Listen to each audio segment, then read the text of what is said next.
صاحب نماز پڑھنی ہے؟ پڑھ لو، پڑھ کے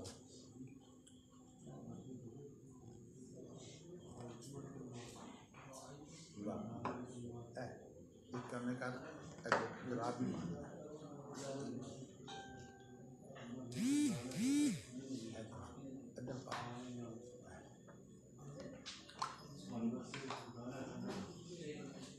بند کرایا تھا.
ایک ٹیشو پیپر دیکھ کوئی اگر ہوگا نا کسی کو ٹیشو پیپر کا میں چاہیے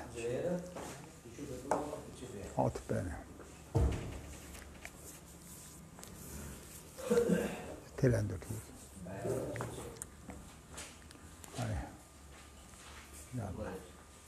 تیرا شکر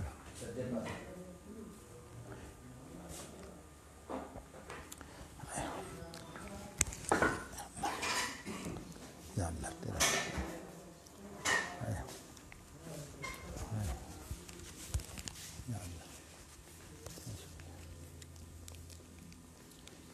ٹیشو پیپر کے لے کے نا دیکھ میں ویسلین لائی ہے جڑی کوئی زیادہ ادھر ادھر لگ گئی ہے نا والا وولا وہ صاف کر دے. باقی ہونٹاں تیرے ایس پاس صاف نہ کریں اگر ایسے تکلیف ہے آپ باقی جڑی زیادہ ہے نا وہ صاف کر دے. رہن دے اس پاسوں اس پاس رہن دے اتنے بندہ تکلیف ہے باقی صاف کر اٹھاؤں.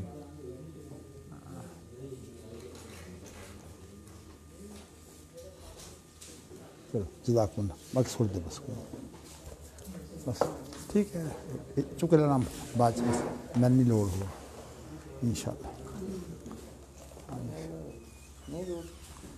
نہیں رکھ دے ویسے اس طرح کوئی لوڑ پہ ہی جاتی ہے کسی قسم کی. لیکن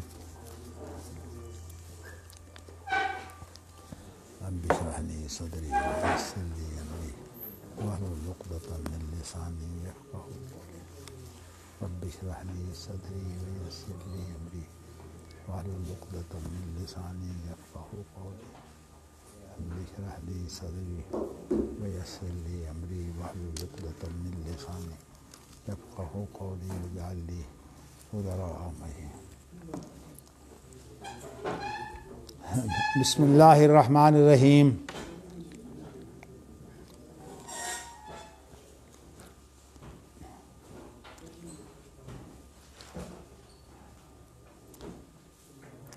وقال حدثنا منہال حدثنا حمام بن یحییٰ حدثنا قتادۃ عن انس رضی اللہ تعالی عنہ ان النبی صلی اللہ علیہ وسلم قال يحبس المؤمنون يوم القيامة حتى يهموا بذلك فيقولون لو استشفعنا إلى ربنا فيريحنا من مكاننا فيأتون آدم فيقولون أنت آدم أبو الناس خلقك الله بيده وأسكنك جنته وأسجد لك ملائكته وعلمك أسماء كل شيء لتشفع لنا عند ربك حتى يريحنا من مكاننا هذا قال فيقول لست هناكم قال ويذكر خطيئته التي أصاب أكله من الشجرة وقد نهي عنها ولكن ائتوا نوحا أول نبي بعثه الله إلى أهل الأرض فیاتون نوحا فیقولون لست ہناکم ویذکروا خطیئتہ التی اصاب سؤالہ ربہ بغیر علم ولکن ائتوا ابراہیم خلیل الرحمن قال فیاتون ابراہیم فیقول انی لست ہناکم ویذکروا ثلاث کذبات کذبہن ولکن ائتوا موسیٰ عبدا آتاہ اللہ التوراۃ وکلمہ وقربہ نجیہ قال فیاتون موسیٰ فیقول انی لست ہناکم ویذکر خطیئتہ التی اصاب قتلہ النفس ولکن ائتوا عیسیٰ عبد اللہ ورسولہ وروح اللہ وکلمتہ قال فیاتون عیسیٰ فیقول لست ہناکم ولکن ائتوا محمدا صلی اللہ علیہ وسلم عبدا غفر اللہ لہ ما تقدم من ذنبہ وما تأخر فیاتونی فاستأذن علی ربی فی دارہ فیؤذن لی علیہ فإذا رأیتہ وقعت ساجدا فیدعنی ما شاء اللہ ان یدعنی فیقول ارفع محمد وقل یسمع واشفع تشفع وسل توتا قال فارفع رأسی فأثنی علی ربی بثناء وتحمید يعلمنیہ ثم اشفع فیحد لی حدا فأخرج فأدخلهم الجنة قال قتادة وسمعته أيضا يقول فأخرجهم من النار وأدخلهم الجنة ثم أعوذ فأستأذن على ربي في داره فيؤذن لي عليه فإذا رأيته وقعت ساجدا فيدعني ما شاء الله أن يدعني ثم يقول ارفع محمد وقل يسمع واشفع تشفع وسل توتا قال فأرفع رأسي فأثني على ربي بثناء وتحميد يعلمنيه قال ثم أشفع فيحد لي حدا فأخرج فأدخلهم الجنة قال قتادة وسمعته يقول فأخرجهم من النار وأدخلهم الجنة ثم أعود الثالثة فأستأذن على ربي في داره فيؤذن لي عليه فإذا رأيته وقعت ساجدا فيدعني ما شاء الله أن يدعني ثم يقول ارفع محمد وقل يسمع واشفع تشفع وسل توطه قال فارفع رأسي فأثني على ربي بثناء وتحميد يعلمنيه قال ثم أشفع فيحد لي حدا فأخرج فأدخلهم الجنة قال قتادة وقد سمعته يقول فأخرجهم من النار وأدخلهم الجنة حتى ما يبقى في النار إلا من حبسه القرآن وجب عليه الخلود قال ثم تلا هذه الآية عسى أن يبعثك ربك مقاما محمودا قال وهذا المقام المحمود الذي وعده نبيكم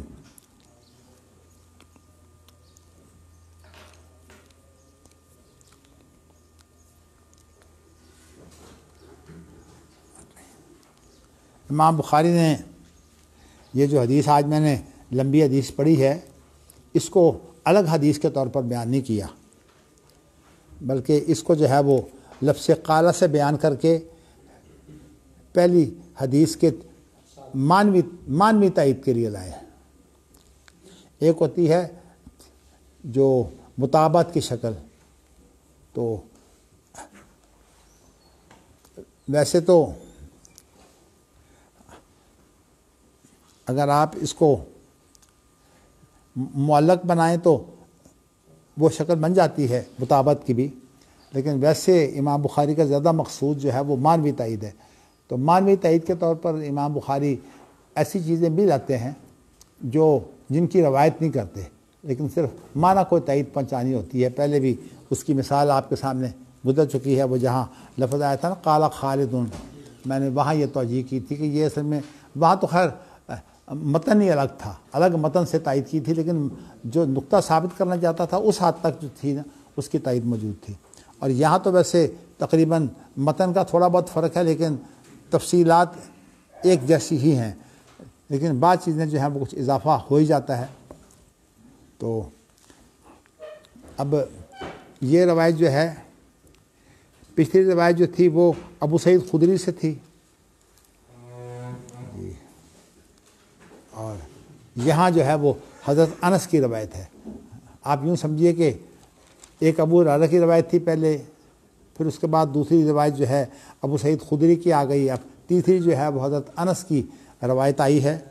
تو امام بخاری جو ہیں اب اس کو معنوی تائید کے لیے لا رہے ہیں، تو یہ بیان کر رہے ہیں کہ نبی صلی اللہ علیہ وسلم نے فرمایا کہ مومن جو ہیں وہ قیامت کے دن روک لیے جائیں گے، کافی دیر جو ہے وہ ان کو انتظار کرنا پڑے گا، اور قیامت کا دن ہوگا بڑا سخت، سورج بہت قریب، گرمی انتہائی شدت کی، یعنی اس کو آپ یوں سمجھیے کہ ہم دنیا کے اندر اس کی کوئی مثال نہیں پاتے۔ تو ویسے یہ ایک بات مشہور ہے واعظین کے اندر کہ زندگی کی ساری تکلیفیں اگر اکٹھی کر لیں تو موت کی تکلیف اس کے برابر ہوتی ہے، اور اگر ساتھ موت کی تکلیف بھی جمع کر لی جائے تو قبر کا عذاب جو ہے پھر ان کے برابر ہوتا ہے، اور اگر قبر کے عذاب کو بھی اکٹھا کر لیں تو یہ ساری تکلیفیں اکٹھی کر کے میدان محشر اس کے برابر ہوتا ہے، اور پھر میدان محشر کی تکلیفیں بھی اکٹھی کر لیں تو پھر اس کے بعد جو ہے وہ جہنم کا عذاب ہے۔ تو اللہ تعالیٰ میں پناہ دے۔ اللہ اکبر۔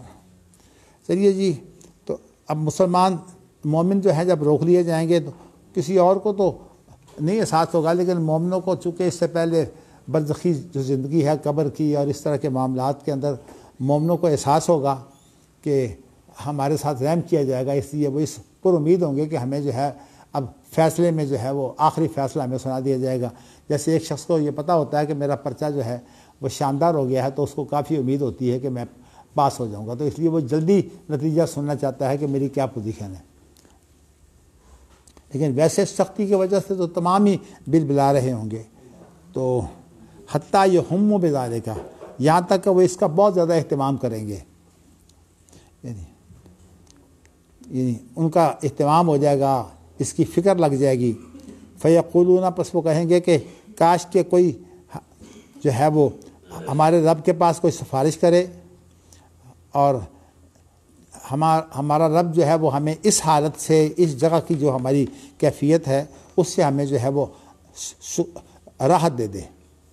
تو پھر وہ آدم کے پاس جائیں گے تو کہیں گے کہ تو ہمارا باپ ہے اور تمام انسانوں کا تو باپ ہے، تو آدم ہے اور تمام انسانوں کا باپ ہے، تجھے اللہ نے جو شرف دیا ہے وہ تجھے اپنے ہاتھ سے اللہ نے پیدا کیا، اور تجھے اللہ تعالیٰ نے بغیر کسی عمل کے جنت میں داخل کیا، اور سجدہ فرشتوں سے تجھے سجدہ کروایا۔ یہ آگے پیچھے ہے واؤ کی وجہ سے، ورنہ سجدہ جو ہے وہ پہلے ہوا ہے، جنت میں بعد میں داخل ہوئے ہیں۔ وَعَلَّمَ کا اسماء كُلَّ شَيْءٍ، اور تجھے جو ہے وہ ہر چیز کے نام سکھائے ہیں۔ یہ تشریح جو ہے یہ اس کی بھی ہو سکتی ہے، وَعَلَّمَ آدَمَ الْأَسْمَاءَ كُلَّهَا، تو اس کے بارے میں تو میں نے ویسے آپ کو یہ بتایا تھا کہ جو راجح تفسیر ہے وہ یہ ہے کہ اس سے مراد آدم کی اولاد کا تعارف ہی ہے، لیکن اگر اس کو جو ہے وہ آپ ان معنوں میں لے لیں، میں اس سے پہلے آپ کو بتا چکا ہوں کہ آدم علیہ السلام جو ہیں وہ اس وقت کوئی کفر تو تھا نہیں، شرک بھی کوئی نہیں تھا۔ اب صورتحال یہ ہے کہ جہاں تک ان کا اپنا مسئلہ ہے، وہ بیچارے جو غلطی کر بیٹھے تھے وہ اس پر واویلا کر رہے تھے، کتنا عرصہ جو ہے ربنا ظلمنا انفسنا وان لم تغفر لنا وترحمنا لنکونن من الخاسرین، تو پھر اللہ تعالیٰ نے انہیں زمین پر اتار دیا، یعنی معاف تو کر دیا، لیکن کہا اب ایسے جنت نہیں ملے گا، اب تو کچھ امتحانوں سے گزر کر ثابت کرنا ہوگا کہ آپ کی توبہ جو ہے وہ سچی ہے۔ اسی لیے اللہ کسی کو نہیں چھوڑیں گے، خاص طور پر مومنوں کے بارے میں جو آیت ہے نا، ما کان اللہ لیذر المؤمنین علی ما انتم علیہ حتی یمیز الخبیث من الطیب، یہ بڑی خطرناک آیت ہے کہ مومنوں کو اللہ تعالیٰ اپنی جو حالت ہے اس پر نہیں چھوڑیں گے، یہاں تک کہ ان میں سے جو پاکیزہ ہے وہ خبیث سے جدا نہ ہو جائے۔ یہ مومنوں کی بات ہو رہی ہے، یہ عام انسانوں کی بات نہیں ہو رہی، تو وہ بھی نہیں، یعنی مومنوں کی آزمائشیں بڑی سخت ہوں گی، اور اس کے اندر ظاہر ہے کہ جب آزمائشیں سخت ہوتی ہیں تو انبیاء تک بھی بول پڑیں گے، حتیٰ بتا نصر اللہ، اللہ کی مدد کب ہوگی۔ تو یہ علامہ آدم و علامہ کا اسماء کل شیء کا مفہوم ایک یہ بھی ہے کہ آدم علیہ السلام ویسے تھے نبی، یعنی اللہ کی طرف سے قرآن مجید میں یہ آیا نا کہ اما یاتینکم منی ھدی فمن تبع ھدایا، تیرے پاس ہدایت آئے گی، اس میں اشارہ ہے کہ اللہ کی طرف سے انہیں وحی ہوگی۔ تو وہ نبی تھے، لیکن نبی ہونے کے ساتھ ساتھ انہیں جو زیادہ ہدایات دی گئی ہیں وہ دینی امور کے بارے کے ساتھ ساتھ جو ہے وہ دنیاوی زندگی گزارنے کے لیے جو ہے وہ بڑی ہدایات جو ہیں وہ ان کو ملی ہیں۔ اور وعلم آدم الاسماء کلھا کا ایک مفہوم یہ بھی ہے کہ انہیں جو مختلف زبانیں ہیں وہ سکھا دی جائیں گی۔ یہ بہت بڑی بات ہے کہ مختلف زبانیں بھی سکھا دی جائیں۔ تو اسی طرح جو ہے وہ جو زمین کے اندر جو انہوں نے جن چیزوں کو استعمال کرنا ہے اس کے بارے میں بھی انہیں بتایا گیا کہ کیسے، حتیٰ کہ آپ یوں سمجھ لیں کہ مکانات بنانے ہیں، اس کے بارے میں بھی جو ہے وہ ان کو تعلیم دی گئی۔ اسی طرح جو ہے وہ انہوں نے کھیتی باڑی کرنی ہے، اس کی بھی انہیں تعلیم دی گئی۔ تو اس وجہ سے جو ہے وہ ان کی چونکہ زیادہ رہنمائی جو ہے وہ دنیاوی امور میں کی گئی ہے، اس لیے ان کا جو کوئی پروگرام ایسا نہیں تھا کہ معاشرے میں کوئی بہت بڑا بگاڑ ہو، جس بگاڑ کی انہوں نے جو ہے وہ ایک پروگرام کے تحت، منصوبے کے تحت جو ہے وہ اس کی اصلاح کرنی ہے۔ اور میں یہ آپ کو بتا چکا ہوں کہ نبی کا اور رسول کا یہی فرق ہوتا ہے کہ رسول کو ایک پورا پروگرام دیا جاتا ہے اور جو بگاڑ ہوتا ہے اس کے مطابق اسے جو ہے معجزے دیے جاتے ہیں، اور ان معجزوں کے برابر پھر جو ہے وہ رسول ہماری رہنمائی کرتا ہے مکمل، یعنی جو ہماری ضرورت ہوتی ہے رسول اس حد تک ہماری ضرورت پوری کرتا ہے۔ باقی یہ ہے کہ اس کا جو دائرہ کار ہے اس کے مطابق خیال رکھا جاتا ہے، اور محمد صلی اللہ علیہ وسلم کا دائرہ کار چونکہ پوری انسانیت ہے اور پوری زمین ہے، اس اعتبار سے آپ عالمگیر نبی بھی ہیں اور آپ دائمی نبی بھی ہیں۔ اس لیے اب کوئی شخص یہ نہیں کہہ سکتا کہ اللہ کے رسول کی جو تعلیمات ہیں وہ ایک محدود وقت کے لیے یا مخصوص لوگوں کے لیے تھی، جیسے کہ یہ باس پارٹی نے جو ہے وہ یہ بات بنائی ہوئی ہے کہ وہ تو صرف عربیوں کے لیے نبی ہیں، اوروں کے لیے نہیں ہیں۔ یہ باس پارٹی جو ہے نا وہ جگہ جگہ جو مسلمان ملکوں میں، عراق میں، شام میں، ابھی شام میں تو اس وقت بھی باس پارٹی حکمران ہے، ویسے تو صدام کا تعلق بھی باس پارٹی سے تھا۔ تو ان کا جو ہے وہ اصل بگاڑ وہی ہے، جو غامدی کا بگاڑ بھی یہی ہے کہ وہ اصل مخاطب سمجھتا ہے اس دور میں، اس لیے بہت سی چیزیں جو ہیں وہ اس دور سے متعلق سمجھتا ہے بعد میں، جیسے کہ وہ کہتا ہے کہ اب قتال ہے ہی نہیں، قتال ختم ہو چکا۔ قتال اس کے لیے ہوتا ہے جس کے بارے میں حجت پوری ہو جائے، چونکہ رسول حجت قائم کر دیتا ہے، اس لیے اسے جو ہے وہ اجازت ہے قتال کی، اور جو لوگ بعد والے ہیں ان کو قتال کی اجازت کوئی نہیں ہے۔ ویسے تو یہ بگاڑ ہے، میں اس تفصیل میں نہیں جانا چاہتا، لیکن میں نے یہاں وعلم کا اسماء کل شیء کی جو ہے وہ دو جو ہے وہ تشریح کی ہیں۔ ایک تو میں نے اس سے کی ہے کہ اولاد کا پورا تعارف، اور یہ بھی بڑی اہم بات ہے کہ آدم علیہ السلام کی اولاد جو ہے وہ جب زیادہ ہو جائے تو پھر اولاد کے تعارف بھی نہیں رہتا۔ مجھے تو عملاً تجربہ ہے ماشاءاللہ کہ اللہ نے مجھے پوتے دوتے دیے ہیں، مجھے بعض دفعہ ان کے نام نہیں جو ہے وہ ذہن بھی آتے ہیں فوراً، حالانکہ تھوڑے سے یہاں آدم کی تو اولاد بہت زیادہ ہے۔ تو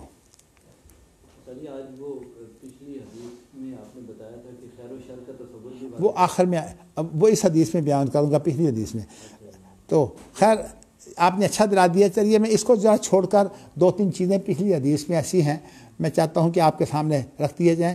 خیر و شر سے پہلے کچھ الفاظ جو ہیں وہ ایسے آئے تھے کہ مجھے ان کا جو ہے وہ غیر لغوی مفہوم جو ہے وہ میرے ذہن میں نہیں تھا، اور چونکہ میرا جو ہے وہ موقف وہی ہے جو راغب کا ہے، لیکن راغب یہ کہتا ہے کہ اصل میں ہر لفظ کا ایک بنیادی معنی ہوتا ہے، اور پھر اس کے جو مختلف پہلو ہوتے ہیں اس کے مطابق اس کو استعمال کیا جاتا ہے، تو کہا جاتا ہے کہ اس سے یہ بھی مراد ہے، اس میں یہ بھی مراد ہے۔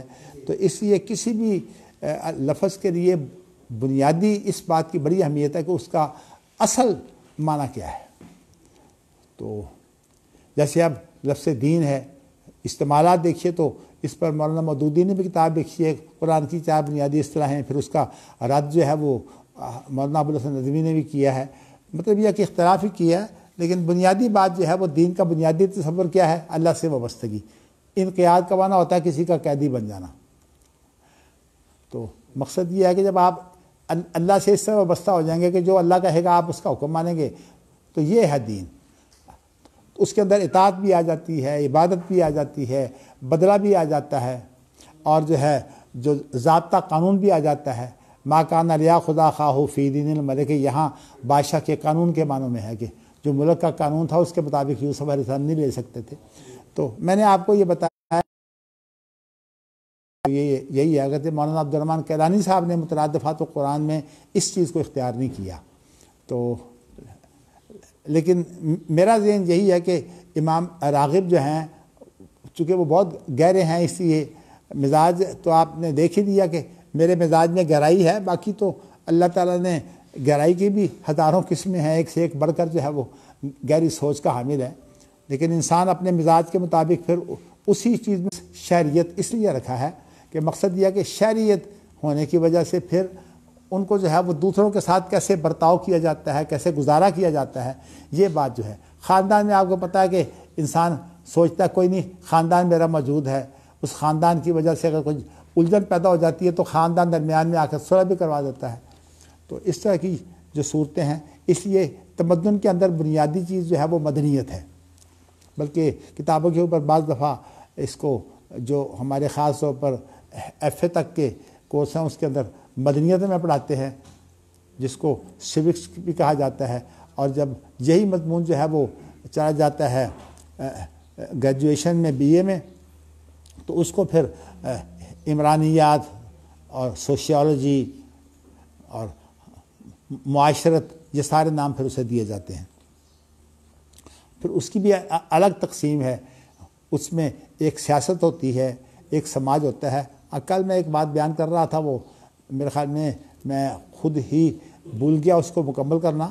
میں نے اس کے متعلق یہ بتایا تھا کہ یہ جو حکومتوں کے اندر، منظم حکومتوں کے اندر جو تنظیمیں بنتی ہیں نا، یہ انجمنیں ہوتی ہیں، اور ان انجمنوں کے مقاصد مخصوص ہوتے ہیں۔ اب دیکھیے نا، آپ جو خلیفہ ہوتا ہے جسے ہم امامت کبریٰ کہتے ہیں، اس کے اندر تو اس کے اختیارات بڑے ہوتے ہیں، حتیٰ کہ ان کو جسمانی سزائیں دینا، ان پر حدیں لاگو کرنا، اور اسی طرح جو ہے کہ اگر باغی ہے تو باغیوں کو کچلنا، یہ سارے کام جو ہے یہ خلافت کے اندر امامت کبریٰ کے اختیارات ہوتے ہیں۔ لیکن جو ہماری انجمنیں ہوتی ہیں وہ بالکل محدود ہوتی ہیں۔ مصیبت یہ بنی ہوئی ہے کہ جب ہمارے دین کے رہنماؤں نے ان چیزوں کا مطالعہ نہیں کیا، ان علوم کا مطالعہ نہیں کیا، تو ان کے اندر نکھار پیدا نہیں ہوا۔ اب ان کے ہاں جو ہے وہ تنظیم بنا لیتے ہیں اور چاہتے ہیں کہ اس تنظیم میں سارے لوگ شامل ہوں، حالانکہ یہ تنظیم جو ہے یہ لوگوں کو صرف اکٹھا کرنے کے لیے نہیں ہوتی۔ اس تنظیم کا مقصد جو ہے وہ کوئی اعلیٰ مشن ہوتا ہے، اور اس اعلیٰ مشن کی، اب مثال کے طور پر سلف کا مسلک کیا ہے، اسی طرح جو ہے وہ اہل حدیث کا تمام شعبہ حیات کے اندر جو ہے موقف کیا ہے، ایک ایک موقف شعبہ، سیاست کے اندر کیا موقف ہے، معاشرت کے اندر کیا ہے، معیشت کے اندر کیا ہے، قانون کے اندر کیا ہے، اسی طرح خاندان کے اندر کیا ہے، عبادات کے اندر اسی طرح ان کا موقف کیا ہے، عقیدے میں ان کا موقف کیا ہے، یہ اہل حدیث اور سلفیت ہے۔ لیکن مصیبت یہ بنی ہوئی ہے کہ ہمارے ہاں جو اہل حدیث ہیں ان کو اور کسی چیز کا پتہ نہیں سوائے اس کے کہ عبادات کے اندر ان کے لوگوں سے اختلافات پیدا ہوئے، اس لیے کہ برطانوی دور میں آزادی تو کہیں بھی نہیں تھی سوائے عبادات کے۔ عبادات کے اندر وہ کہتا تھا، چونکہ سیکولرزم کا نعرہ یہ ہے کہ جو انسان کے پرائیویٹ معاملات ہیں اس میں حکومت دخل نہ دے، اس کو پرائیویٹ زندگی کہتے ہیں۔ تو اس وجہ سے جو ہے وہ یہ تو بہت پھلا پھولا، بلکہ اس نے ان کو پھر لڑایا ہے، اتنا لڑایا ہے کہ یہ جو معاملات تھے سارے پرائیویٹ، تو اس کے اندر لڑا کر جو ہے وہ انہیں فرقے بنا دیا۔ تو یہ بات بائی چانس آ گئی، بٹالوی صاحب کے بارے میں بٹالوی صاحب کے بارے میں اپنی رائے ظاہر کر دیں۔ آپ چھوڑیے، اشخاص ایک نہیں، پھر مولانا ثناء اللہ صاحب بھی آ جائیں گے، پھر حافظ عبداللہ صاحب روپڑی کا تصور بھی آ جائے گا، پھر غرباء حدیث کا بھی آ جائے گا۔ اس موضوع کو الگ رہنے دیں، میں نے صرف وہ اپنا جو بات تھی نا میں نے مکمل کرنے کے لیے آپ کو بتا دی ہے کہ جو اصل بگاڑ ہے وہ یہ ہے کہ اب یہ جو تصور سارے اکٹھے ہو جاؤ، میرے خیال میں یہ تصور ہی غلط ہے۔ اس لیے کہ اصل تو جب آپ نے مشن پورا کر، ہمارے یہاں صورتحال کیا ہے، جو سب سے بڑی جماعت اپنے آپ کو سمجھتی ہے کہ ہم سب سے بڑی ہیں، اگر یہ بڑے بڑے وہ کوئی نہیں ہے، ہوتا کیا ہے کہ چند سال کے بعد وہ ایک کانفرنس کر لیتے ہیں، اور اس کانفرنس کے ذریعے سے جو ہے وہ جگہ جگہ انہوں نے جو ہے وہ لوگوں کو مقرر کیا ہوئے، اپنے حمایتیوں کو اور اپنے حامیوں کو، اور وہ جو ہے وہ لوگوں کو اکٹھا کر کے جو ہے وہ لے آتے ہیں بسوں پر، تو کہتے ہیں جی ہم تو پورے ملک کی سطح پر جو ہے ہم جو ہیں وہ جماعت ہیں، حالانکہ ملک کی سطح پر کوئی نہیں ہے۔ اگر آپ دیکھیے نا تو ان کا زور بھی جو ہے جو پنجاب میں ہے وہ کراچی میں نہیں ہے، اگرچہ انہوں نے اپنی ٹولیاں تو بنائی ہوتی ہیں کراچی میں بھی، لیکن وہ لوگ برائے نام ہوتے ہیں صرف، ورنہ کراچی میں وہ غرباء حدیث کا ہے زیادہ زور۔ اور اسی طرح جو ہے وہ آپ دیکھیے پشاور کے اندر، صوبہ سرحد کے اندر کچھ صورتحال اور ہے، بلوچستان کے اندر صورتحال اور ہے۔ تو اصل میں یہ جو دعویٰ ہے نا کہ ہم ہر چیز پر جو ہے وہ حاوی ہیں اور ہمارے بغیر کوئی آدمی جو ہے کوئی نظم نہ بنائے، یہ اصل میں دعویٰ اس لیے غلط ہے کہ جمعیت حدیث خود ایک انجمن ہے، بلکہ جمعیت کا جو لفظ ہے وہ عربی زبان میں کہتے ہیں انجمن کو ہیں، اور جو انجمن مرض کی وجہ سے اس نے جو ہسپتال بنایا ہے، اس کے لیے اس نے اپنی وہ ساری عزت جو کرکٹ کے کپتان کی حیثیت سے تھی، اس نے اس عزت سے بڑا فائدہ اٹھایا اور بے پناہ پیسہ اکٹھا کیا۔ پھر اس کے بعد یہ اس نے جو یونیورسٹیاں بنانی شروع کی ہوئی ہیں، نمل یونیورسٹی کے بارے میں ایک مضمون میں نے انہی دنوں پڑھا تھا، تو اس کے اندر لکھا ہوا تھا کہ یہ یوسف رضا گیلانی بھی اس وقت وزیر اعظم تھا، اس کو بھی اس اجلاس اس کے افتتاح میں یہ شریک ہوا تھا، اور اس کے ساتھ یہ اس کو وزیر تعلیم تھا جو آپ نثار فاطمہ کا بیٹا ہے، کیا اس کا نام ہے؟ آپ ماشاءاللہ ہیں بھائی، احسن اقبال، یہ امینہ حسن اصلاحی صاحب کی سالی ہے نا نثار فاطمہ، یہ اس کا بیٹا ہے نا جی۔ ہمارے بانجے ایوب صاحب کا یہ ہم زلف بھی رہا ہے، کیونکہ ان کی شادی بھی جو ہے وہ اس کا جو سسرال تھا، یعنی آپ نے سمجھے کہ حسن اقبال کی بیوی اور حافظ ایوب کی بیوی سگے بہنیں تھی۔ تو اس طرح سے جو ہے وہ میں بتانا ہی چاہتا ہوں کہ یہ بھی شریک ہوا۔ تو اس کے اندر لکھا ہوا تھا کہ ایک وہ وقت تھا جب کہ یوسف رضا گیلانی کو جو ہے وہ تم شرکت کے لیے جو ہے وہ اتنی کوششیں کر کے شریک کرتے تھے، آج تو بھائی یوسف رضا گیلانی برداشت نہیں ہے۔ اسی طرح یہ حسن اقبال وہ بھی نون لیگ کا ہے آدمی ہے کہ تم اسے بھی برداشت نہیں کرتے، حالانکہ وہ جس آدمی نے کوشش کر کے جو ہے وہ ان کو اس تقریب میں شریک کیا تھا وہ حامد میر کا مضمون ہے، تو اس نے کہا میں نے ان سب سے وعدے لیے تھے، میں ان کو لے کے آیا تھا اس اجلاس میں۔ تو کہتا آج سوچو کہ آج ان کے ساتھ کیسی دشمنی بنی ہوئی ہے۔ اصل بات یہ کہ سیاست تو اتنی خطرناک ہے کہ ایک گھر میں ایک بھائی جو ہے وہ ہوتا ہے پیپلز پارٹی کا، دوسرا مسلم لیگ کا ہوتا ہے، تیسرا کسی اور پارٹی کا ہوتا ہے۔ یہ سیاست ہے، اقتدار کی جنگ ہے۔ تو میں آپ کو بتا یہ رہا ہوں کہ اسی طرح یہ کہنا کہ ہم سیاست بھی کریں اور اس کے بعد جو ہے وہ پارٹی بازی نہ ہو، یہ تو ممکن نہیں ہے۔ سیاست تو اصل میں ہے ہی تقسیم در تقسیم۔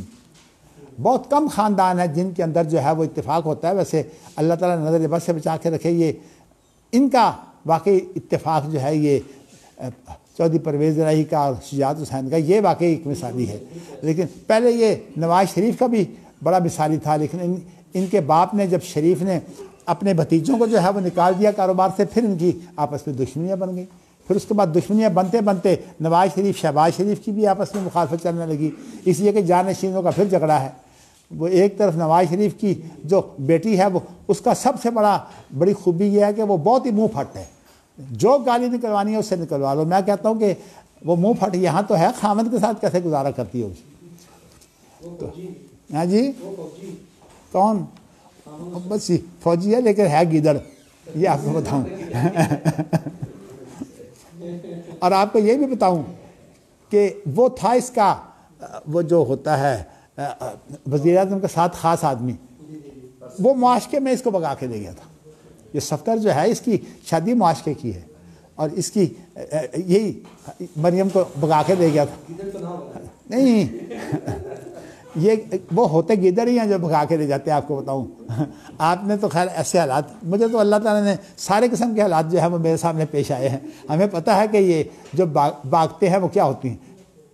یہ معاشرے کی جو شادی ہے اس کے اندر بیوی کبھی کنٹرول میں نہیں ہوتی, اور خامن جو ہے اس کو کیسے کنٹرول کرتا, کہتا تو وہی ہے نا شادی سے پہلے میرے ساتھ بدکاری کرتی تھی, تو اب کسی کے ساتھ بدکاری کیوں نہیں کر سکتی, جب میرے ساتھ تو بغیر شادی کے بدکاری کرتی تھی. تو ہمیشہ اس پر شک کرتا ہے کہ تو کسی اور کے ساتھ ہے. تو یہ جھگڑا ہے عاشقی معشوقی کے. بس تو موضوع دوسرا چلا جائے گا. جس طرح ہمارے عبدالحنان صاحب جو ہے وہ کسی طرح مضمون سے نکالتے ہیں, مجھے بھی خطرہ ہوتا ہے کہ میں کسی اور مضمون پر نہ پڑ جاؤں. تو میں نے آپ کو صرف یہ بتانا ہے کہ یہ جو تنظیمیں ساری یہ انجمنیں ہیں, اور انجمن کے اندر بنیادی ایک ہوتا ہے نصب العین, کہ بھی انجمن کیوں بنائی گئی. مثلا ہماری مجلس تحقیق الاسلامی جو ہے وہ ایک انجمن ہے, مجلس ہے. اس کا مشن کیا ہے کہ ہم نے تحقیق کرنی ہے, اور فرقہ بازی اور فرقہ بندی کے جو ہے وہ تعصب کے بغیر ہم نے تحقیق کرنی ہے. صاف سی بات ہے کہ ہم اہل حدیث ہو کر بھی تحقیق کے میدان میں ہیں, اس لیے ہمیں یہ کوئی مسئلہ نہیں ہے ہمارے لیے کہ فلاں اہل حدیث کا موقف کیا ہے. ہمارے لیے اصل مسئلہ یہ ہے کہ تحقیق کی بات کیا ہے. یہ حق و باطل کی بات جو ہے میں آپ سے جو ہے وہ کر رہا ہوں. تو اسی طرح جو ہے وہ ایسی انجمنیں بنتی ہیں جو رفائی ہیں. تو عام طور پر جو عمرانیات کی جو کتابیں ہیں نا, ان کے اندر انہوں نے تقسیم کی ہوئی ہے. سیاسی جماعتیں تو آتی ہیں پولیٹیکل سائنس میں, اور جو یہ سماجی انجمنیں جو ہوتی ہیں یہ آتی ہیں عمرانیات کے مضمون کے تحت, اور ان کا کوئی نہ کوئی مقصد ہونا چاہیے, مشن. تو اس لیے کوئی رفائی تنظیمیں ہیں, کوئی جو ہے وہ اس طرح کی ہیں, کوئی فکری تنظیمیں ہیں. اچھا, مذہبی تنظیمیں بھی اگر بنے تو وہ بھی انہی کے تحت آتی ہیں. تو اس لیے یہ کہنا کہ ہم جو ہے وہ پورے پاکستان پر حاوی ہیں, یہ اصل میں نعرے نورے ہوتے ہیں. اور اس کے اندر ہوتا کیا ہے کہ کام کوئی نہیں ہوتا, بس وہ یہ ہے کہ لوگوں کے مفادات. اور صورتحال یہ ہے کہ آپ سب سے پہلے دیکھیے کہ کوئی آدمی اگر کسی کے اوپر کوئی افتاد آ جائے, قسم والی بات ہے جو ساجد میر جو ہے اس کی مدد کرے, سوائے ان 2-3 آدمیوں کے جو اس کے خاص ساتھی ہیں. باقی ہمارے ہاں یہ توہین رسالت کے مسئلے میں پتہ نہیں کتنے لوگوں نے یہ توہین رسالت کا کیس بھگتا ہے, اس لیے کہ بریلوی جگہ جگہ جو ہے وہ توہین رسالت کا کیس کروا دیتے ہیں. بلکہ مجھے یاد ہے کہ وہ یہاں ایک تاج محمد, یہ تاج دین کے نام سے جو یہ ایک علاقہ ہے یہاں ادھر چکوال کے پاس, وہ ان کو جو ہے صرف اشتہار جو ہے وہ جو انہوں نے جلسے کے لیے لگایا تھا اس پر توہین عدالت کا کیس جو ہے وہ کر دیا. تو مطلب یہ, لیکن کبھی ساجد میر قسم والی بات ہے جو کبھی کسی کیس میں جو اس نے کسی کی سفارش کی ہو. تو کہنے کا مقصد یہ صرف عمارت کس لیے ہے, تو تم اگر سینٹر ہو, ہاں 2-3 آدمی جو چمچے ہیں ان کی مدد ہو جائے گی, بس وہی اسی لیے کلمہ پڑھتے ہیں. تو میرا کہنے کا مقصد یہ ہے کہ یہ تنظیمیں جو ہیں یہ ساری کی ساری تنظیمیں شرعی اعتبار سے میں تو سمجھتا ہوں کہ یہ غلط ہے. یہ اپنے سامنے مشن رکھے, اس مشن کا کام کرے. اور مشن کی حالت یہ ہے کہ اگر آپ دیکھنا چاہتے ہیں تو سب سے زیادہ مشن کے بغیر جو ہے وہ اہل حدیث پرچہ ہے, جس کا کوئی مشن نہیں ہے. صرف فرقہ بندی جو اہل حدیثوں کی ہے اسی کو رکھیں گے. بلکہ اگر آپ کو میں تھوڑا سا تعارف کرانا چاہوں تو خدا نہ کرے اس میں کوئی برتری کی بات نہیں ہے. کچھ وہ لوگ ہیں جو اپنا اہل حدیث کے ماضی کو سامنے رکھتے ہیں, مستقبل کو سامنے نہیں رکھتے. اس کا ترجمان جو ہے وہ اہل اعتصام ہے, اور جو اہل حدیث ہے وہ تو فرقہ اہل حدیث کا ہی ترجمان ہے. ویسے تو اہل اعتصام بھی فرقہ اہل حدیث کا ہی ترجمان ہے, لیکن میں نے جب فرقہ بندی سے جو ہے وہ میرا ذہن تھوڑا سا اچاٹ ہوا, خاص طور پر مدینہ یونیورسٹی جا کر جو ہے شیخ ابن باز تو جو ہے وہ فرقوں کے بہت مخالف تھے. وہ تو صرف حق تحقیق, حق کتاب و سنت اس کی بات کرتے تھے. تو اللہ تعالیٰ نے جو تربیت ہماری کی تو اس کے مطابق جو ہے وہ میں تو ایک ہی بات میں جو ہے وہ محنت کرتا ہوں کہ کون سی چیز جو ہے وہ کتنی حق ہے. اس لیے کہ یہ نہیں ہوتا کہ حق کل کا کل کسی چیز میں ہوتا ہے, بلکہ ایسا ہوتا ہے کہ حق ہونے کے باوجود اس کے اندر کوئی نہ کوئی کمی تو رہ ہی جاتی ہے. تو تو یہ کمیاں تلاش کرنا اور ان کو پہچاننا، اصل میں علم تو نام ہی اس کا ہے، اس لیے کہ علم امتیاز کا نام ہے۔ ایک ہوتی ہے معلومات، معلومات اور چیز ہے، علم اور چیز ہے۔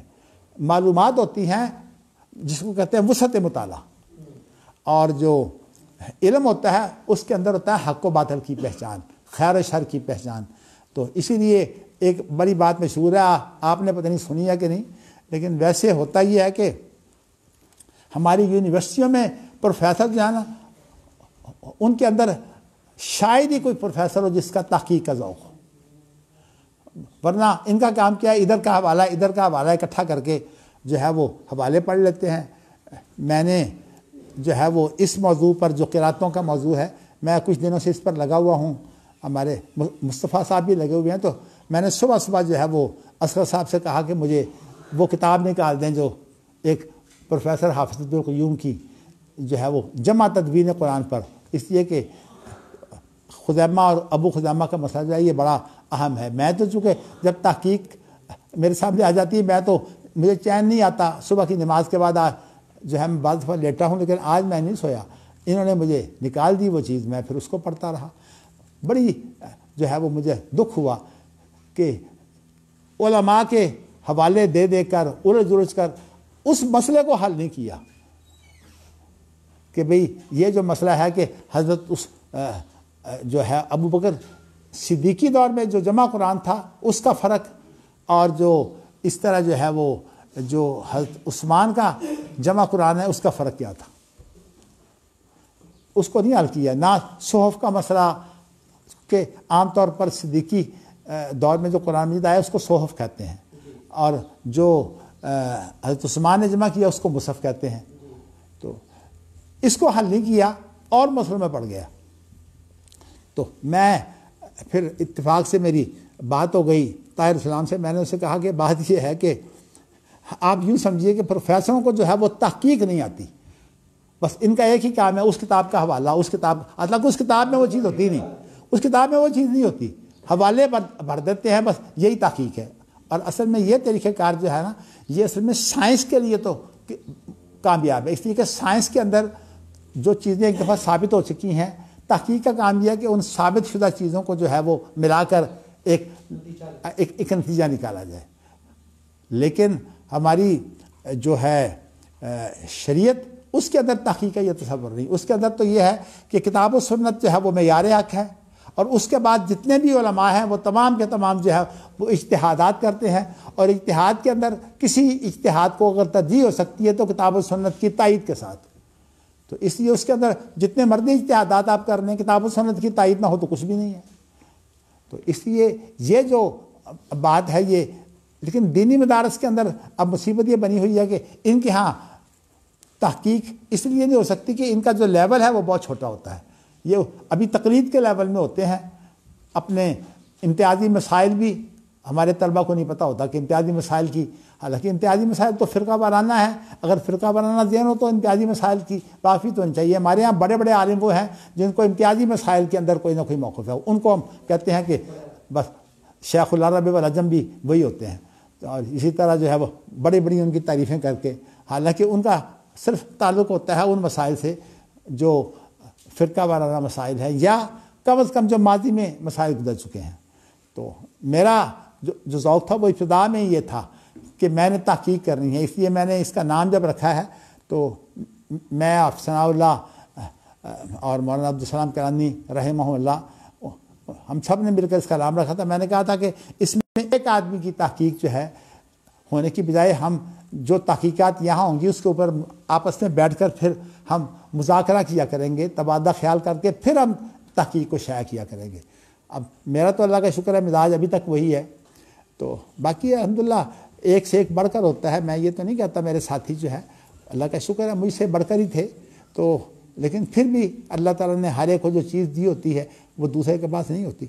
تو میں آپ کو ابھی یہ حق و باطل کی بات جو ہے اس ضمن میں میں دوسری طرف چلا گیا، لیکن حق و باطل کا میں نے کہا تھا کہ آپ کو خیر و شر کے مقابلے میں آپ کو جو ہے وہ فرق بتاؤں گا۔ اصل میں اس کی جو اصل جڑ ہے اس سوال کی وہ یہ ہے جو میں نے اسی لیے اس کا آخری حصہ چھوڑ دیا تھا. اس کے اندر یہ ذکر آتا ہے, میں پہلے آپ کو بتا رہا ہوں, ذکر یہ آتا ہے کہ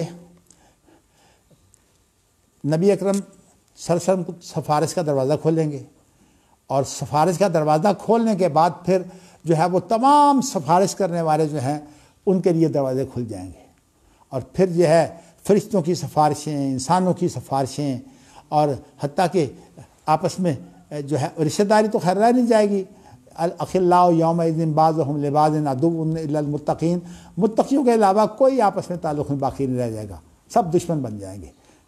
یہ دوست محبت کرنے والے, حتیٰ کہ ماں باپ بھی اگر اس طریقے پر نہیں ہوں گے تو ماں باپ اولاد کے دشمن ہوں گے اس وقت. تو وہاں جو ہے وہ تقوی کی بنیاد پر جو ہے وہ دوستی ہوگی. تو اس وقت جو ہے وہ پھر سفارشیں ہو جائیں گی. تو ان سفارشوں کے اندر جو ہے وہ جتنی بھی حدیثیں میں نے جو ہے وہ مصطفیٰ صاحب وہ اللہ جزائے خیر دے, انہوں نے مجھے بخاری اور مسلم کی ساری حدیثیں جو ہیں وہ اکٹھی کر دی تھیں. اس لیے کہ میرا ذہن یہی ہے کہ جب مجھے تحقیق کرنی ہو تو میں تمام قرآن کی آیتیں اور حدیثیں اکٹھی کرنے کے بعد پھر اس کا ایک موقف جو ہے کوشش کرتا ہوں کہ ایک تیار ہو جائے.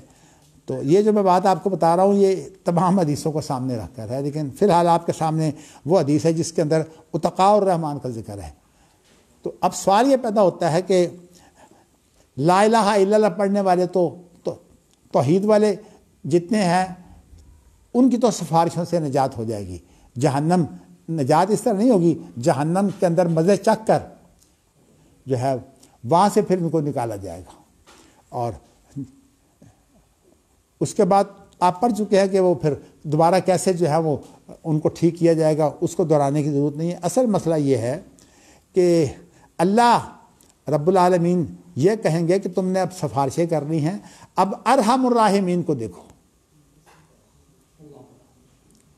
تو سوال یہ کہ لا الہ الا اللہ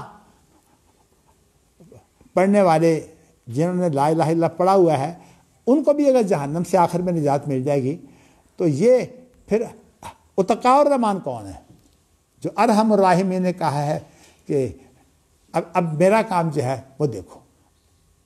اس میں یہ لفظ میرے ہیں لیکن اس کے اندر آگے حدیث میں الفاظ یہی ہیں کہ ارحم الراحمین کہیں گے کہ اب میں رہ گیا ہوں.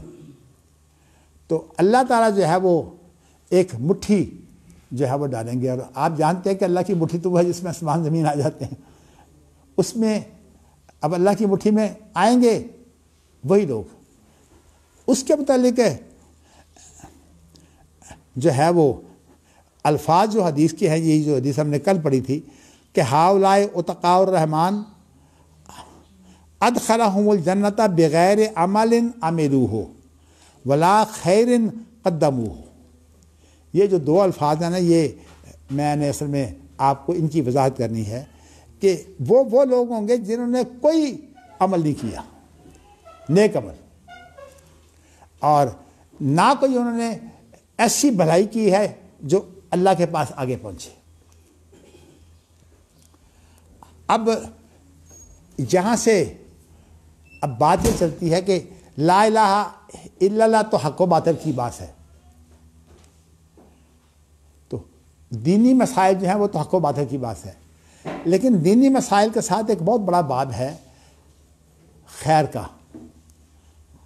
جو میں نے آپ کو یہ بتایا تھا نا کہ قرآن مجید کی وہ صورتیں جو خاص طور پر مکی ہیں ان کے اندر پہلے جو ہے وہ انسانی خدمت اور انسانوں کے کام آنے کی جو تصویر ہے ساری کی ساری وہ کھینچی گئی ہے. حتیٰ کہ انبیاء کی جو دعوت ہے اس دعوت سے پہلے انبیاء کا جو ہے وہ کام رفائی کام ہوتا ہے یا خدمت خلق کا کام ہوتا ہے. ثم کان من الذین آمنوا جو ہے وہ پھر بعد میں جو ہے وہ ایمان اور عمل صالح کی بات آتی ہے. اس لیے کہ اگر یہ جیسے تبلیغی جماعت اس کے لیے وہ طریقہ کار اختیار کرتی ہے, اگر یہ طریقہ کار نہ ہو تو پھر کوئی کامیاب نہیں ہوتا. آپ کسی کو جو ہے وہ دشمن بنا کر اس سے درباز کر کے اس کو سمجھاتے دیکھیں, کبھی بھی نہیں سمجھے گا. تو اس لیے قرآن مجید نے جو ہے وہ اس کے لیے بڑے طریقہ کار دیے ہیں کہ وَلَا تَسُبُّوا الَّذِينَ يَدْعُونَ مِن دُونِ اللَّهِ فَيَسُبُّوا اللَّهَ عَدْوًا بِغَيْرِ علم.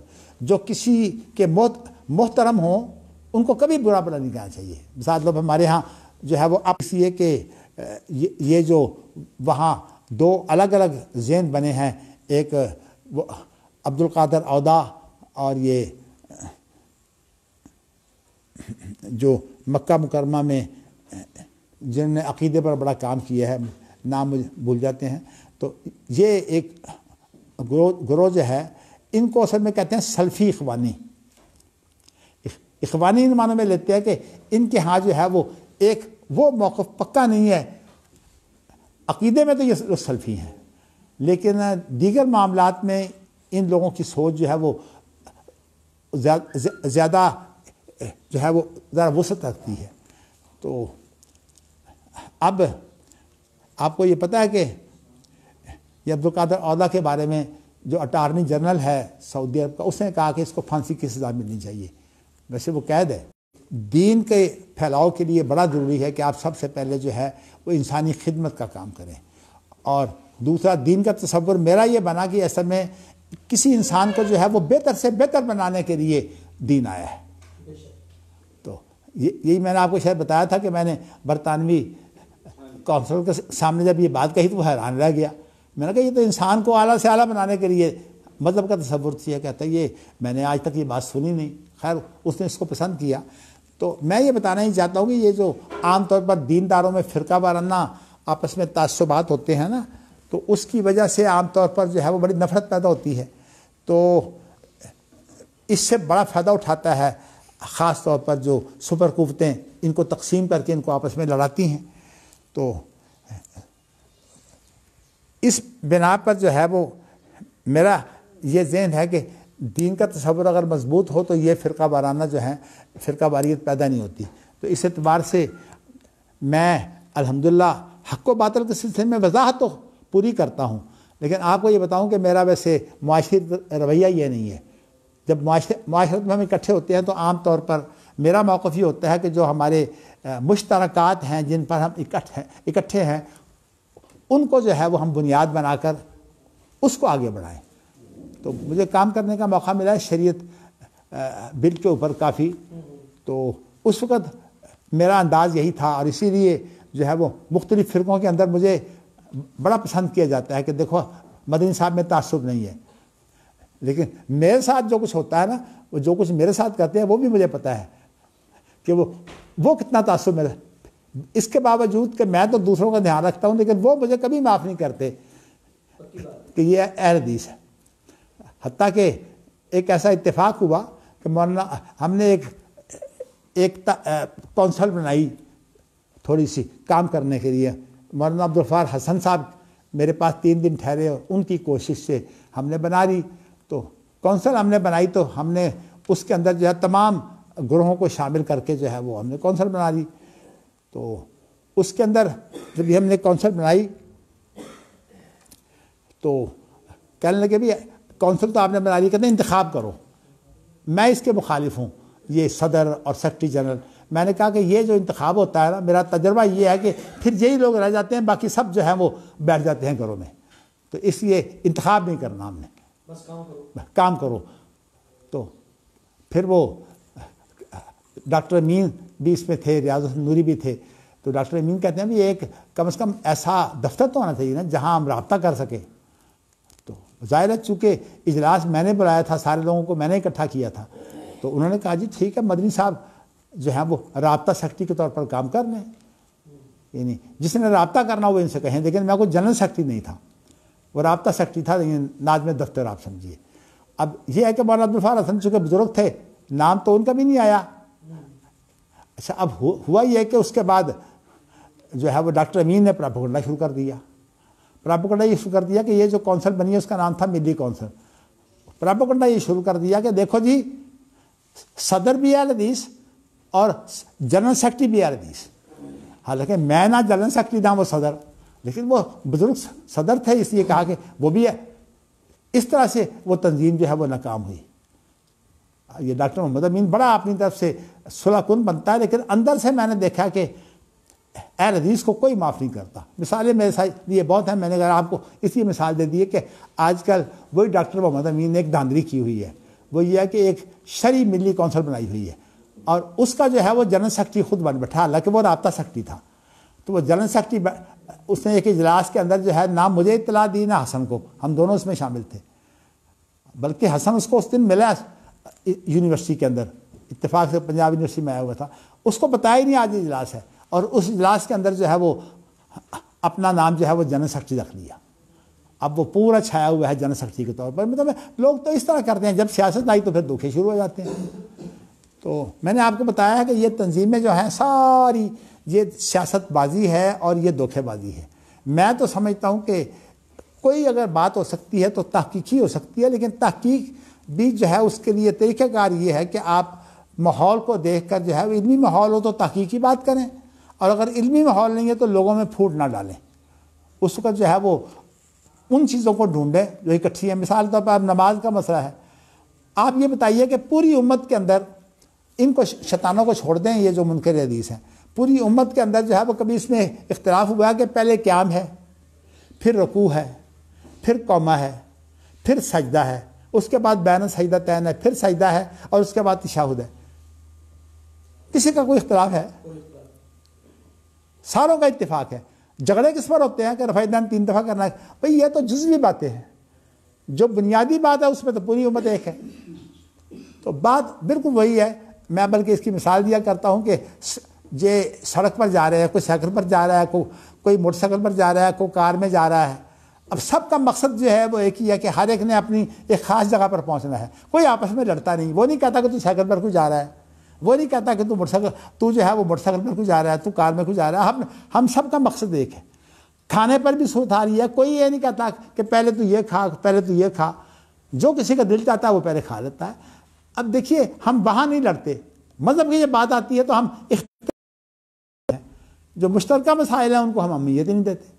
تو میرا ہمیشہ رجحان یہ رہا ہے کہ مشترکہ مسائل کو جو ہے وہ اہمیت دینی چاہیے تاکہ مسلمانوں کے اندر پھوٹ نہ ہو۔ باقی یہ جو مسائل ہیں ان کا تعلق تحقیق سے ہے۔ اب مثال طور پر آپ کو میں پڑھا رہا ہوں، اس وقت چونکہ معاملہ تحقیق کا ہے اس لیے میں چھوٹے چھوٹے مسئلے پر بھی آپ کو بتاؤں گا یہ فرق ہے۔ تو میں بات یہاں سے چلی تھی کہ ایک ہے حق و باطل۔ حق و باطل جو ہے اس کے اندر جو باطل ہے وہ ختم ہو جاتا ہے۔ کہتے ہیں للباطل صولۃ ثم یضمحل، اور قرآن مجید کی یہ آیت جو ہے بل نقذف بالحق علی الباطل فیدمغہ فاذا هو زاہق، یہ جو ہے یہ قرآن مجید کی آیت جو ہے۔ تو یہ تو حق و باطل کی بات ہے، لیکن ایک یہاں جو لفظ آ گیا نا ولا خیر قدموہ، میں اس سے آپ کو خیر و شر کی بات بتانا چاہتا ہوں۔ یہ جو ہمارے رفاعی کام جتنے بھی ہیں نا، جو تحقیقی مسائل ہیں مذہبی، ان پر گفتگو نہیں کرتے۔ ان کا کام کیا ہوتا ہے؟ رفاعی کام کرنا۔ میں کویت میں جس ایک ادارے کا ایگزیکٹو ممبر ہوں وہ ہے خیریہ ہے، اسی طرح ہمارا جو قرآن مجید کویت میں چھاپ رہے ہیں وہ بھی ہے خیریہ ہے۔ تو خیر کا جو لفظ ہے نا یہ عام طور پر بالمقابل استعمال ہوتا ہے اس کے حق و باطل کے، لیکن اس طرح کا بالمقابل نہیں ہے کہ بنیاد دونوں کی ایک ہے، اس لیے کہ ہر خیر وہ بھی اسلام میں ہے، وہ بھی کتاب و سنت میں ہے، اور اسی طرح کتاب و سنت میں ہر خیر کی نشاندہی بھی ہے اور شر کی نشاندہی بھی ہے، اسی طرح حق و باطل کی بھی بات ہے۔ لیکن یہ جو بات ہے نا کہ خیر کا اگر تصور نہیں ہوگا تو پھر فرقہ بندیاں، جھگڑے، اختلافات ہیں۔ ہر ایک عمارت کو 4 طرف سے دیکھیں تو 4 اس کے پہلو ہوتے ہیں، ہر ایک عالم نے ایک پہلو اپنے سامنے رکھا ہوا ہے، اس کو حقیقی اختلاف نہ سمجھیے۔ میرے سامنے وہ رفع الملام ابن تیمیہ کی اور شاہ ولی اللہ کی الانصاف ہوتی ہے، انہوں نے یہی انداز اختیار کیا ہے۔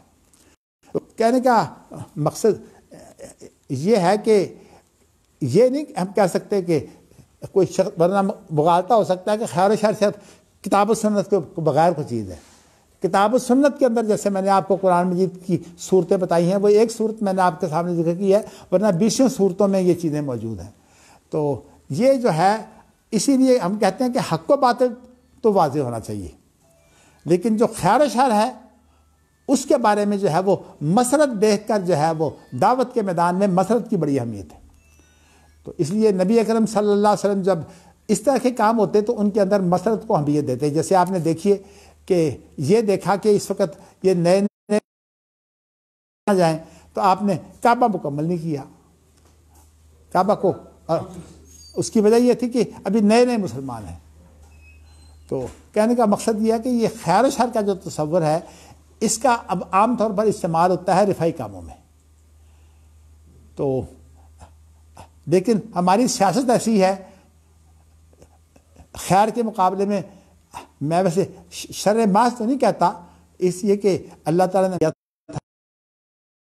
ابو جام تو سخت گیر ہے اور معاویہ ویسے ہی کنگال ہے، اور اسامہ بن زید کے بارے میں آپ نے اس سے نکلتا یہ ہے کہ جس کا کوئی کسی سے معاملہ پڑے اس کو بتا دو کہ یہ آدمی گندا ہے. تو میں آپ کو یہ بتانا چاہتا ہوں کہ خیر و شر کا کام جو ہے یہ دین کی بنیاد بھی ہے، بلکہ جو منہاج شریعت ہے اس کے اندر اس کا بہت بڑا دخل ہے، اسی لیے اس کے اندر تدریج آتی ہے. یہ آپ جس مقصد کا اگر یہ دین نہ ہو تھا تو عبداللہ بن جدعان. دیکھو میں آپ کو بتاؤں، سب سے پہلے یہ سمجھنے کہ یہ مسئلہ بڑا اختلافی ہے، لیکن میری اس میں جو صاف سی بات ہے، ساری چیزوں کو پڑھ کر، حدیثوں کو پڑھ کر اور قرآن کی آیتوں کو پڑھ کر جو میرا رجحان بنا ہے وہ یہ ہے کہ کیونکہ لفظ ہے کہ جنہوں نے کبھی کوئی نا عمل کیا ہے، اس کا مطلب ہے کہ انہوں نے کوئی شریعت کے مطابق تو عمل ہی کوئی نہیں کیا.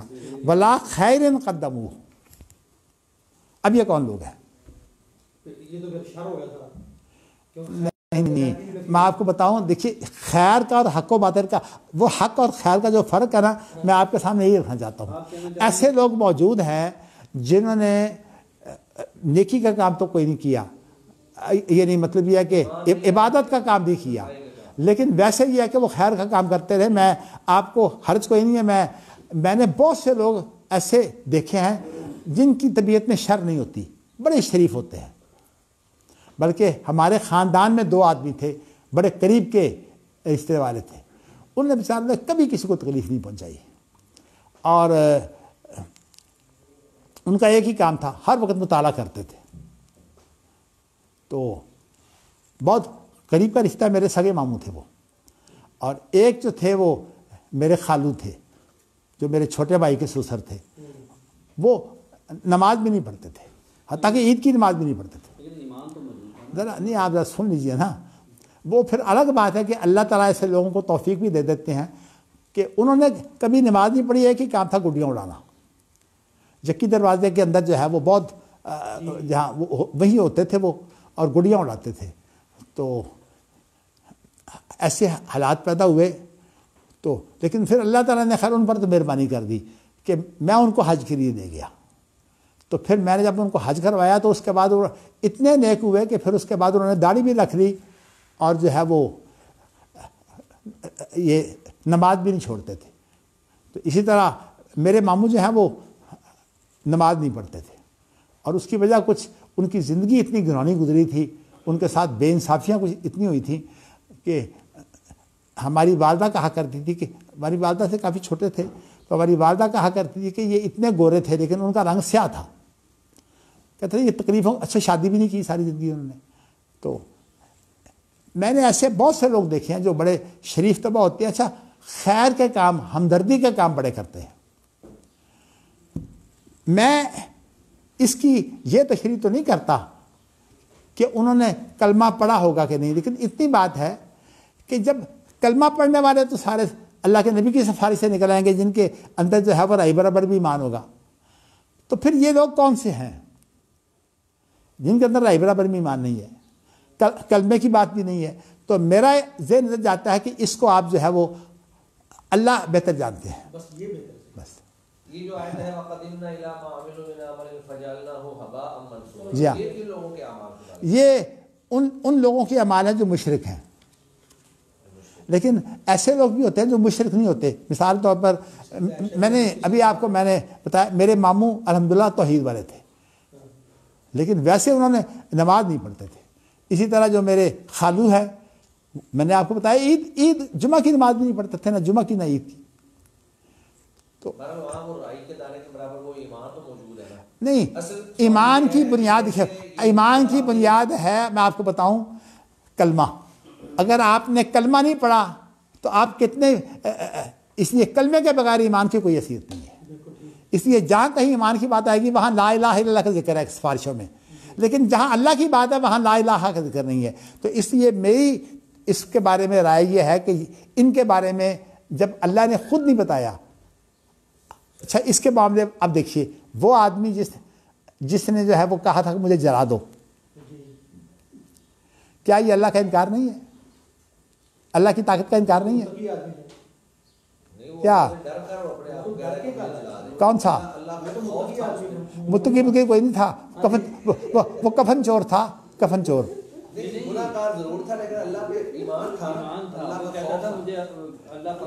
نہیں, اللہ پر ایمان جو ہے وہ صحیح تھا اس کا. میں آپ دیکھو نا نہیں اچھا اور چلیے, وہ جس عورت نے کتوں کو پانی پلایا تھا موضع میں, اس کے بارے میں ہے کہ وہ مومنہ تھی؟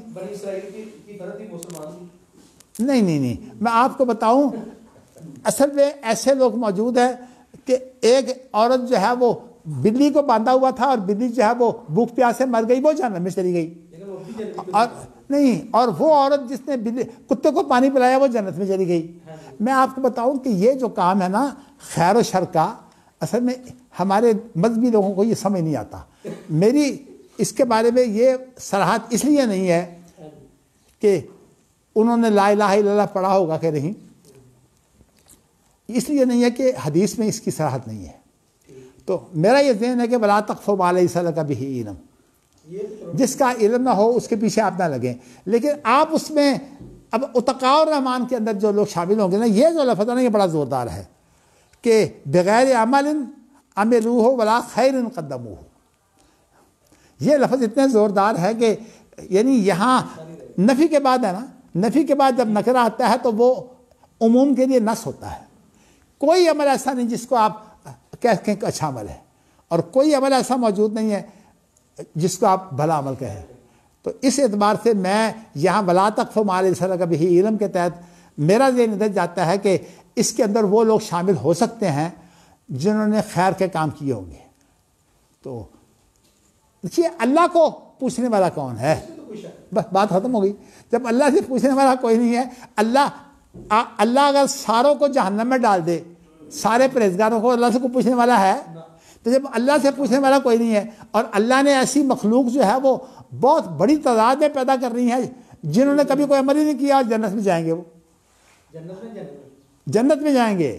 جنت کو بھرنے کے لیے تو اللہ نے ایسی مخلوق پیدا کرنی ہے نہیں, جنت کو بھرنے کے لیے. جہنم کو بھرنے کے لیے کوئی پیدا نہیں ہوگا, وہ تو قدم سے بھریں گے اللہ. جنت کے اندر انہوں نے عمل کیا ہوگا جو نئے پیدا ہوئے ہیں, نہیں دیکھیے نا, اگر اللہ تعالیٰ ان کو جو ہے وہ معاف کرتا ہے تو ایسے لوگ بھی نہیں آ سکتے اس میں جن نے کوئی نیک عمل نہیں کیا. دیکھو نا یہ الفاظ جو ہیں, بس آپ یوں سمجھیے کہ اتقاء الرحمان جو ہے وہ سفارشی لوگوں میں سے نہیں ہوں گے جن کی سفارش ہوگی. تو اس لیے سفارش جو ہے وہ حد درجے سفارش ہو جائے گی, اور اللہ تعالیٰ اتنا انصاف کریں گے کہ حتیٰ کہ اگر ایک بکری سینگوں والی نے دوسری بغیر سینگوں والی بکری کو مارا ہوگا تو اس کا بھی بدلہ دیا جائے گا. تو میں کہتا ہوں جب اللہ تعالیٰ بغیر عمل کے ایک بہت بڑی تعداد جو ہے وہ جنت میں داخل کر سکتی ہے, تو جن لوگوں نے جو ہے وہ کوئی خیر کا کام نہیں کیا, کوئی نیک عمل نہیں کیا, تو اب ان لوگوں کو جو ہے وہ اگر کوئی انہوں نے انسانی ہمدردی کی ہو, جیسے کہ اس عورت نے جو ہے وہ, حالانکہ وہ زانیہ تھی, وہ عورت بدکارہ تھی جس نے جو ہے وہ پانی پلایا ہے, اس کے ایمان کی نفی کا تذکرہ نہیں آیا, اصل میں نہیں, ایمان کا ذکر بھی نہیں ہے. تو اس لیے جب ذکر نہیں دیکھیے یہ بات قطعاً نہیں کہی, اللہ کے رسول نے وہاں صرف نیک عمل کا ذکر کیا ہے, ایمان کا ذکر ہی نہیں ہے, نیک عمل کا ذکر کیا ہے. آپ یہ بتائیے کہ بنی اسرائیل کو مذہب ہے؟ یہ تو نہیں بھائی, بنی اسرائیل کیا سارے جو ہیں وہ کوئی مذہب ہے؟ بنی اسرائیل تو نسل ہے. آپ نسل کی بات نہ کریں, نسل کی بنیاد پر تو کوئی بھی نہیں جائے گا. سب سے مضبوط مذہب بنی اسرائیل میں ہے. نہیں آپ اس مغالطے کا شکار ہیں. نہیں دیکھیے یہ بات غلط ہے. نہیں, آپ کو بتاؤں کہ بنی اسرائیل نہیں, آپ مغالطہ کھا رہے ہیں. بنی اسرائیل ایک نسل ہے, اور جو ابراہیمی جو دین ہے وہ ایک دین اور مذہب ہے. تو سارے بنی اسرائیل تو نہیں ہے جو دین ابراہیمی پر ہوں. بنی اسرائیل کو بطور مومن ہی قرار دیا. بالکل نہیں، بالکل غلط ہے. شرک تو آیا ہے کہ وہ نہیں، آپ دیکھیے اس بات میں میری بات سن کے غور کریں. آپ اس میں غور کریں، جب میں نے آپ کو جو ہے وہ اس بارے میں یہ کہہ دیا ہے کہ اللہ پر کوئی پابندی نہیں ہے، بس بات ختم ہوئی. اب اللہ جو ہے وہ کسی کا عمل قبول کر لے. اب یہ بھی کوئی بات ہے کہ ایک عورت جو ہے وہ صرف ایک کتے کو پانی پلانے کی وجہ سے اس کی ساری بدکاری معاف ہو گئی. نہیں، ہر بات میں فیصلہ، اگر یہ فیصلے پر آئیں گے نا تو پھر ساری بات وہی. نہیں، اگر یہ اصول اپنائیں گے نا تو پھر اللہ کی تمام صفات کی تعویل جائز ہو جائے گی. وارثت آپ جو میرا موقف ہے سن لیں، اس کے بعد جو ہے وہ آپ اس کے لیے میرا موقف یہ ہے کہ ولا تقف ما لیس لک بہ علم. بھائی آپ دیکھیے جھگڑا نہ کریں اس وقت. ایک استاد کی بات جو ہے، نہیں آپ کو حق ہے کہ مجھ سے اختلاف کریں، لیکن میری بات جو ہے وہ کم از کم اس کو سن کر غور کریں، اس کو سوچنے سمجھنے کی کوشش کریں.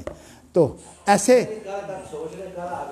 یا آپ پھر اعتراض کر لیجیے گا، لیکن جو میرا موقف ہے یہ بھی میں آپ کو بتاؤں بڑا سوچ بچار کا ہے، اور میں نے اس موقف کی بنیاد رکھی ہے ولا تقف ما لیس لک بہ علم.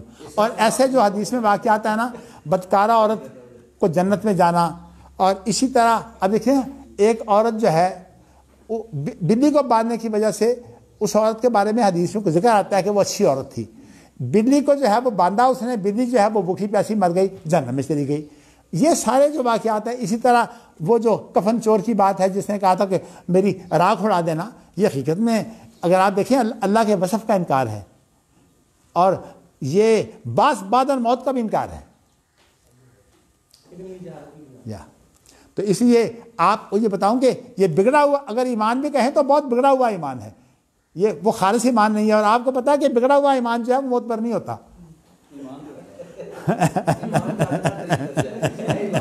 چلیے آپ حدیث ہو کر جو ہے وہ ایمان کے اندر نہ تو عمل کو شامل کر رہے ہیں اور نہ ایمان کو جو ہے وہ حق قرار دے رہے ہیں. ایمان صریح حق ہے، حق کے علاوہ ایمان نہیں ہے. بات میں نے آپ کو یہ بتایا ہے کہ دیکھیے ورقہ بن نوفل کے بارے میں ایمان نہیں لایا، وہ ورقہ بن نوفل کی نجات ہو جائے گی.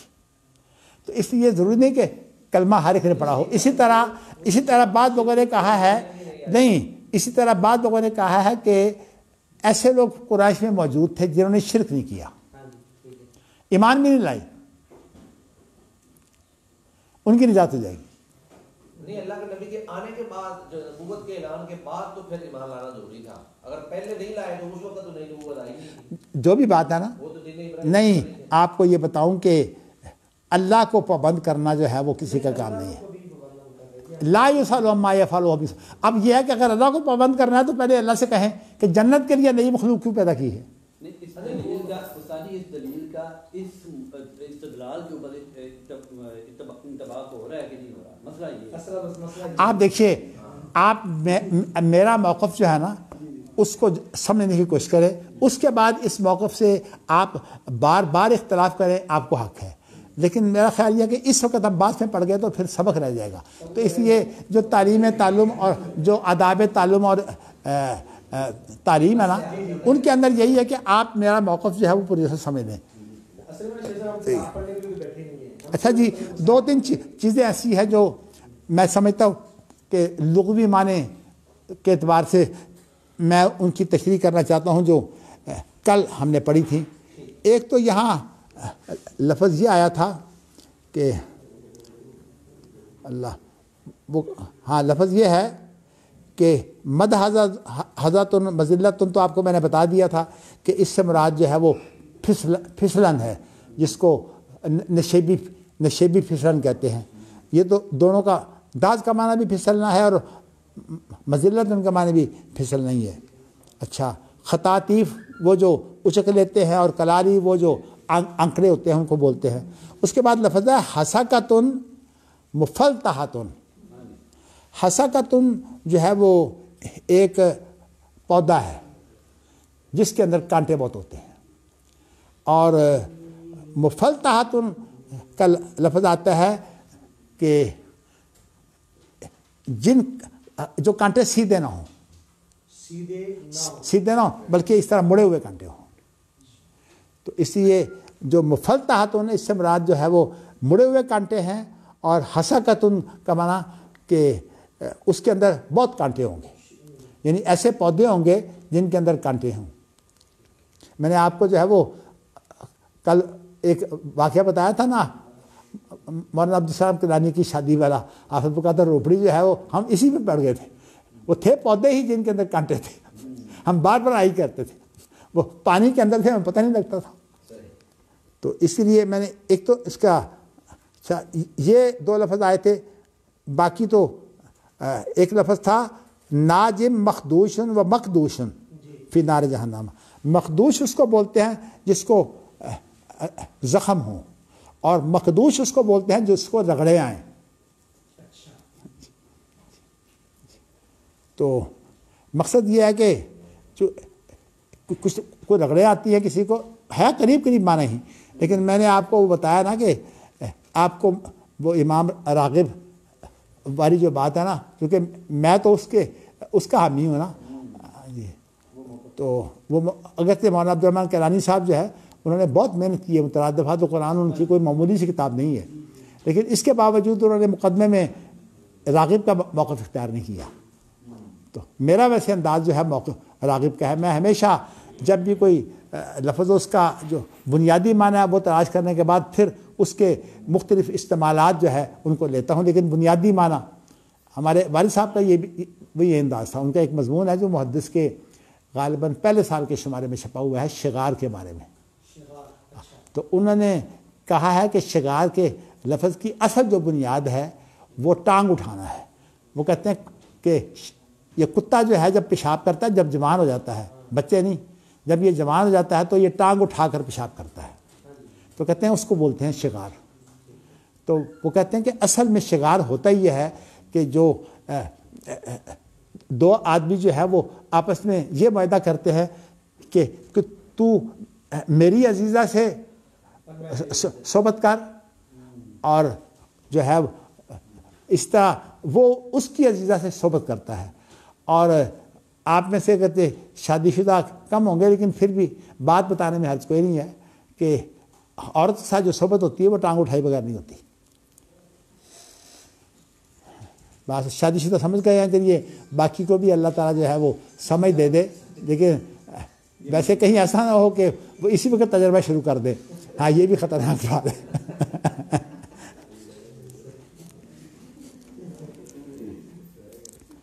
چلیے جی، تو یہ تو چند ایک الفاظ تھے جو میں نے آپ کو بتا دیے. چلیے باقی کوئی بات اگر اور ذہن میں آئی تو بتا دیں گے.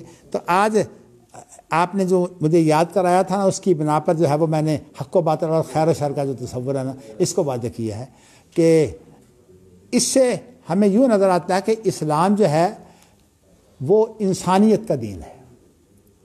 یہ جو ہمارے ہاں حقوق کے نام پر جو ہے وہ اسلام کو رگیدا جاتا ہے، یہ بہت خطرناک مسئلہ ہے.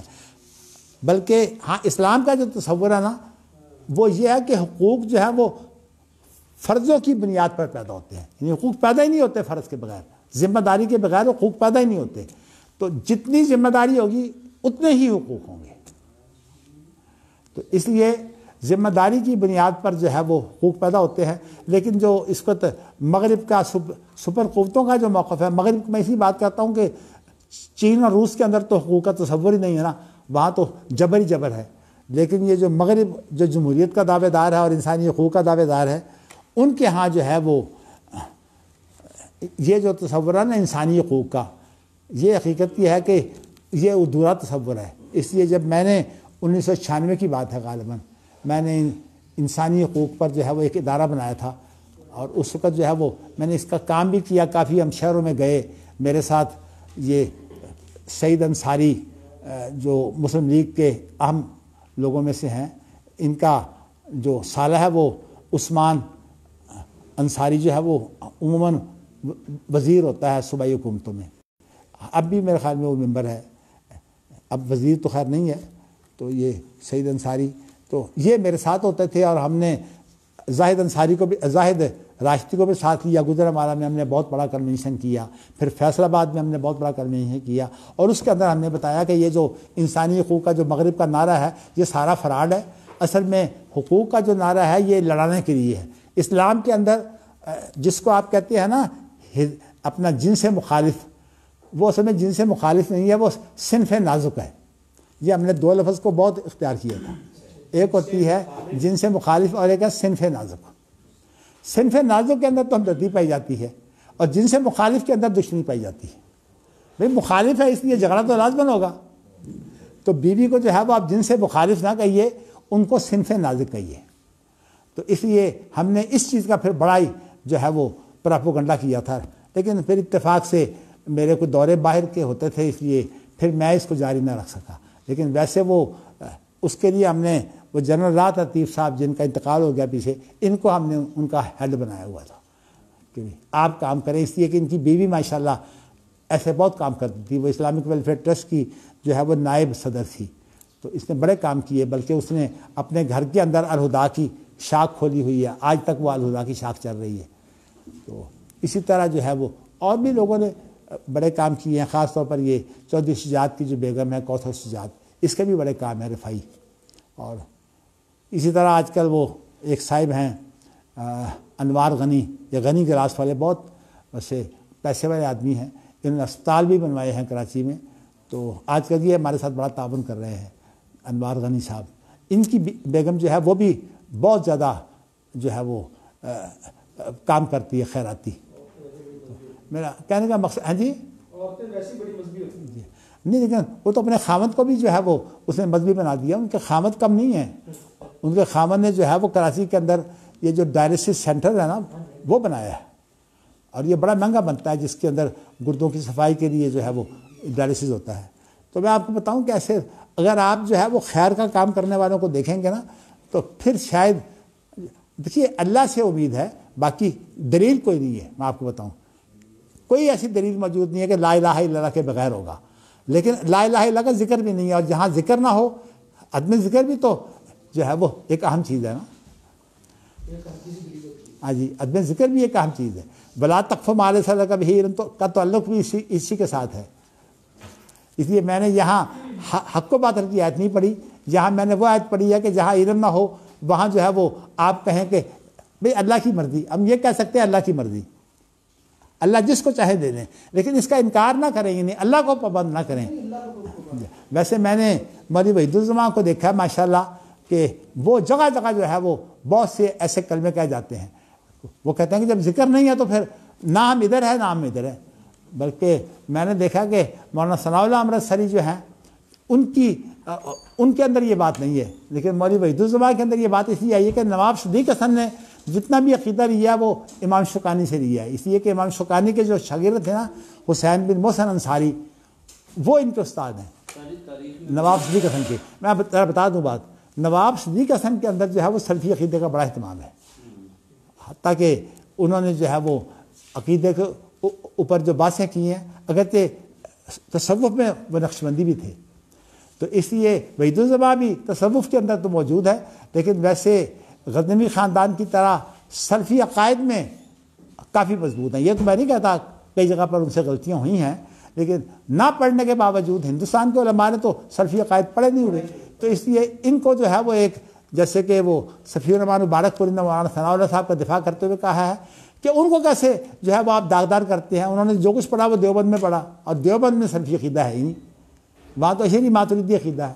تو اس لیے جب ان کی صفائی ہو سکتی ہے تو پھر ان کے بعد یہ کہنا کہ بھی کہ انہوں نے باقاعدہ سلفی عقائد جو ہے ان کی وضاحت کی تھی، ان کی جو کوتاہی ہے میں سمجھتا ہوں کہ انہوں نے سلفی عقائد کی وضاحت نہیں کی، جگہ جگہ کہیں کر دی ہے لیکن جگہ جگہ نہیں کی۔ الرحمن علی العرش استویٰ کی تو انہوں نے کسی حد تک کر دی ہے۔